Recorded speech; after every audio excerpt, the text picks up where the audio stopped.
अस्सलामुअलैकुम everyone. I welcome my YouTube channel. I hope आप लोग सब ठीक होंगे। मैं भी बिल्कुल ठीक हूँ। आप लोग भी रमज़ान के मज़े ले रहे होंगे, अच्छी अच्छी इफ्तारी कर रहे होंगे, मज़े मज़े में सहरी कर रहे होंगे। तो यहाँ पर मैं अपनी दिखाऊँगी आपको डे रूटीन। यहाँ पर मेरी शुरू होती है और सुबह सुबह मैं आ गई थी शॉप पर, क्योंकि मेरी शॉप पर पड़ा था बहुत सारा काम। और क्योंकि आजकल मैंने आपको बता रखा है कि मैं अकेली ही आ रही हूँ, हम मेरी साथ में अम्मी नहीं आ रही, जो कि पहले अम्मी आती थी तो काम बहुत आसान हो जाता था। अब मैं बिल्कुल अकेली आ रही हूँ, मुझे सारा काम अकेले ही करना पड़ता है, इसलिए मुझे काम बहुत मुश्किल हो रहा है और ज़्यादा टाइम तक रुक भी नहीं पाती। 6 बजे ही जाना पड़ता है शाम को। और फिर मैं चली गई थी घर की तरफ, मतलब 6 बज चुके थे। मैं पूरे दिन शॉप में ही रही और मैंने स्टिचिंग की पूरे दिन में। और फिर यहाँ पर बज चुके थे 6, मैं घर चली गई थी। और ये मेरी बहनों ने इफ्तारी की बहुत सारी तैयारियां कर रखी थी और जो उन्होंने सलाद वगैरह काट रखे थे, खजूर मंगवा रखे थे और वो मेरी बहन बना रही थी पकौड़ियाँ, जो कि उसकी क्लिप्स भी मैंने ली है। मैं आप लोगों को दिखाऊंगी कि वो कैसे चूल्हे पर पकौड़ा बना रही थी। और उसने पहले सलाद काट के पहले ही ऐसे रख दी एज इट इज़, जहाँ पर वो रोज़ा स्टार्ट करती हैं वहाँ पर। क्योंकि मैंने तो रोज़ा नहीं रखा था, मुझे तो कुछ प्रॉब्लम्स हो गई थी, इसीलिए मेरी 4-5 दिन की छुट्टी लग गई। बाय द वे सबकी ही लगती है, रमज़ान में लेडीज़ों की छुट्टी 4-5 दिन की सबकी ही लगती है। और यहाँ पर मैं आपको बता दूँ कि आज 15 रोज़े हो चुके हैं, अभी तक के मैंने ईद की शॉपिंग नहीं की। मैं सोच रही थी कि जल्दी से ईद की शॉपिंग कर लूँ, क्योंकि मैं रेडीमेड तो कपड़े लेती नहीं, अपनी मतलब वैसे कपड़े लाकर, नेट लाकर और फैब्रिक लाकर, लेस वगैरह लाकर खुद ही घर पे ही अपनी ड्रेस रेडी करती हूँ। क्योंकि रेडीमेड कपड़े मुझे पसंद नहीं हैं, ना ही वो मुझे अच्छे लगते हैं। मैं अपने हाथ से ही सिले हुए कपड़े पहनती हूँ। और मैं सोच रही थी कि जब मैं बाज़ार जाऊँगी तो सब शॉपिंग एक साथ ही कर लूँगी, सब सैंडल वगैरह, मेकअप का सामान, 1-2 ड्रेस और दुपट्टे और क्लचर वगैरह, मेकअप, सब कुछ मैं एक साथ ही लेकर आऊँगी। क्योंकि रमज़ान में बार बार शॉपिंग नहीं होती, एक दिन ही बड़ा मुश्किल से जाया जाता है। अब मैं एक दिन देखूँगी टाइम निकाल कर के। मैं सोच रही थी कि जो भी मेरा स्टिचिंग का काम है जल्दी जल्दी फटाफट से निपटा लूँ, क्योंकि मेरा स्टिचिंग का काम बहुत रहता है। और मैंने एक स्टिचिंग का चैनल भी शुरू कर रखा है, मुझे इस पर एक वीडियो रोज़ अपलोड करनी पड़ती है। और वैसे तो डिज़ाइन वगैरह तो मैं नहीं डालती, वैसे ही सूट सलवार की कटिंग, स्टिचिंग, ब्लाउज़ की stitching, palazzo, kurti, pant, as it is नए नए ड्रेस, ऐसी ऐसी वीडियो कुछ नहीं डालती। बस जो मैं रोज़ बनाती हूँ उसकी ही वीडियो अपलोड कर देती हूँ। जबकि मेरे चैनल पर 27 सब्सक्राइबर है, जो कि मैंने चैनल अभी बनाया है, मतलब रमज़ान से पहले ही बनाया था, 15-16 दिन हो चुके थे। और मुझे उस पर भी वर्क करना पड़ता है, जो कि मुझे बहुत मुश्किल लग रहा है। और यहाँ पर मेरी 5 दिन की हो गई थी छुट्टी, जो लेडीज़ों की छुट्टी होती है वही वाली मेरी भी छुट्टी हो गई थी। और मुझे बहुत टेंशन हो रही है, क्योंकि अब आज 15वां रोज़ा है और मेरी कलाम पाक के 12 ही पारे हुए हैं। मुझे बहुत दुख हो रहा है। और आज तो मतलब मेरा टाइम्स ख़त्म हो गया। अब आज मैं नहाई हूँ और फिर कल मतलब रात से मैं कलाम पाक पढ़ना स्टार्ट करूँगी। रात को ही मैं कलाम पाक पढ़ूँगी और आज रात को मैं 3 पारे पूरे पढ़ूँगी। और मुझे इतनी घबराहट हो रही है, क्योंकि एक तो मेरी कलाम पाक बीच में ही है, मतलब 12 ही पारे हैं। और बाकी जो मेरी पहली कलाम पाक थी उसमें मैंने 20 पारे पढ़ चुकी थी, उसमें 10 पारे रह रहे थे। इसलिए मैं अपनी दोनों कलाम एक साथ कंप्लीट करूँगी और एक साथ दोनों को बख्शवाऊँगी।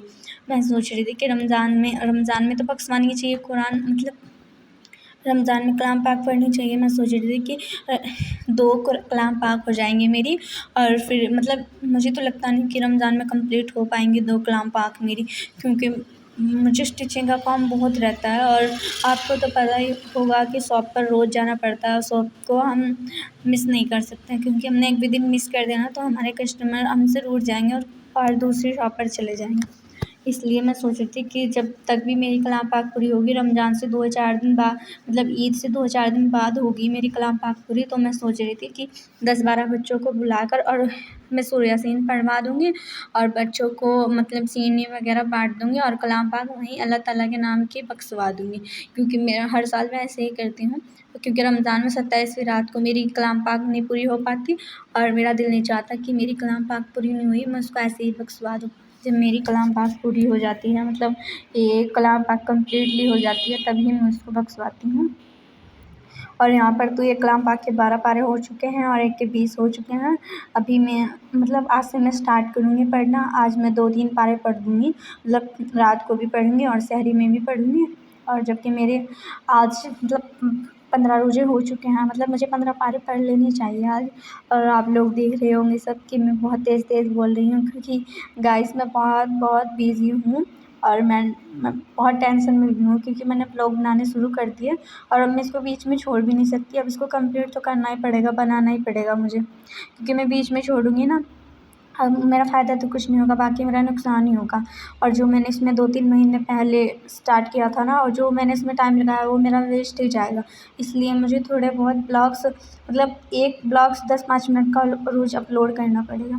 आप लोग देख रहे हो कि मेरी आवाज़ की स्पीड कितनी तेज़ है, मतलब बंदे को ब्लॉग्स शांति से और सुकून से बनाने चाहिए, और मेरी स्पीड यहाँ पे इतनी तेज़ है जैसे कि मैं कोई ट्रेन चला रही हूँ। और सबसे ज़्यादा मुझे यहाँ पर हो रही है शॉपिंग की टेंशन, क्योंकि अब से मतलब आज से मैं नहाई हूँ, कल से मैं रोज़े रखना शुरू कर दूँगी और फिर रोज़े रख के तो शॉपिंग भी बहुत मुश्किल से होती है और मेरी तो तबीयत ख़राब हो जाती है, क्योंकि मैं शॉपिंग पे जा तो नहीं सकती वैसे। जैसे कि हम सफ़र करते हैं, सफ़र में मेरी तबीयत ख़राब हो जाती है, मुझे वोमिट लग जाती है, उल्टियाँ आने लगती है, जी घबराता है बहुत ज़्यादा। और फिर जैसे कि आप सबको पता है कल 25 तारीख थी, कल होली थी, इसलिए मेरा कल ऑफ रहा। कल मैंने शॉप ओपन नहीं की और मैं अपने स्टिचिंग के कपड़े जो मेरे जो अर्जेंट थे उन कपड़ों को मैं घर पे ही ले गई थी।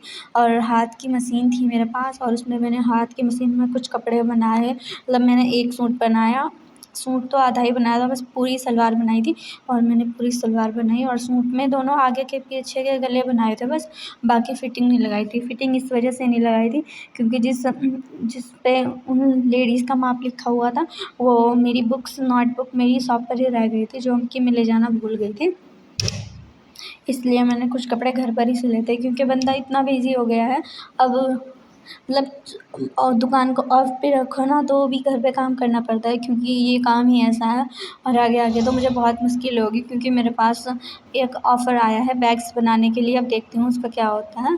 सोच रही हूँ कि मना कर दूँ, फिर सोच रही हूँ कि अगर काम मिले और हम मना करें तो बे गंदी बात होती है, गलत होता है। वैसे तो हम काम ढूँढते रहते हैं और जब हमें काम मिलता है तो हम काम करते नहीं। इसलिए मैं सोच रही हूँ कि मैं दोनों काम को हैंडल करूँगी, ब्लॉगिंग भी करूँगी और बैग वाला ऑफ़र भी ले लूँगी और शॉप भी चलाऊँगी अपनी, स्टिचिंग भी करूँगी और जो स्टिचिंग का चैनल्स है उसको भी ग्रो करूँगी। और यहाँ पर मैं बना रही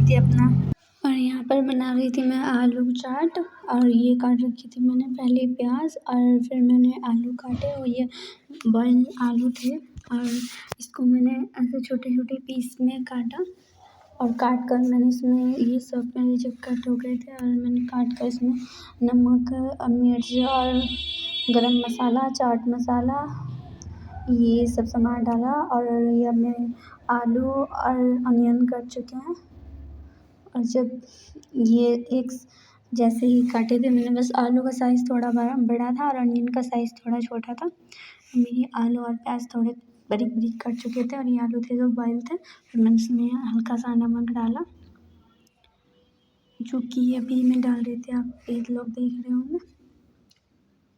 और फिर इसके बाद मैंने थोड़ी सी इसमें मिर्च डाली, ये है गरम मसाला, मैंने इसमें गरम मसाला डाला थोड़ा सा और फिर मैंने इसमें मिर्च डाली। ऐसे ही मैं हाथ से डाल रही थी, क्योंकि हाथ से अच्छा से पूरे में डल जाती है, चम्मच से तो एक ही जगह बैठ जाती है। और ये फिर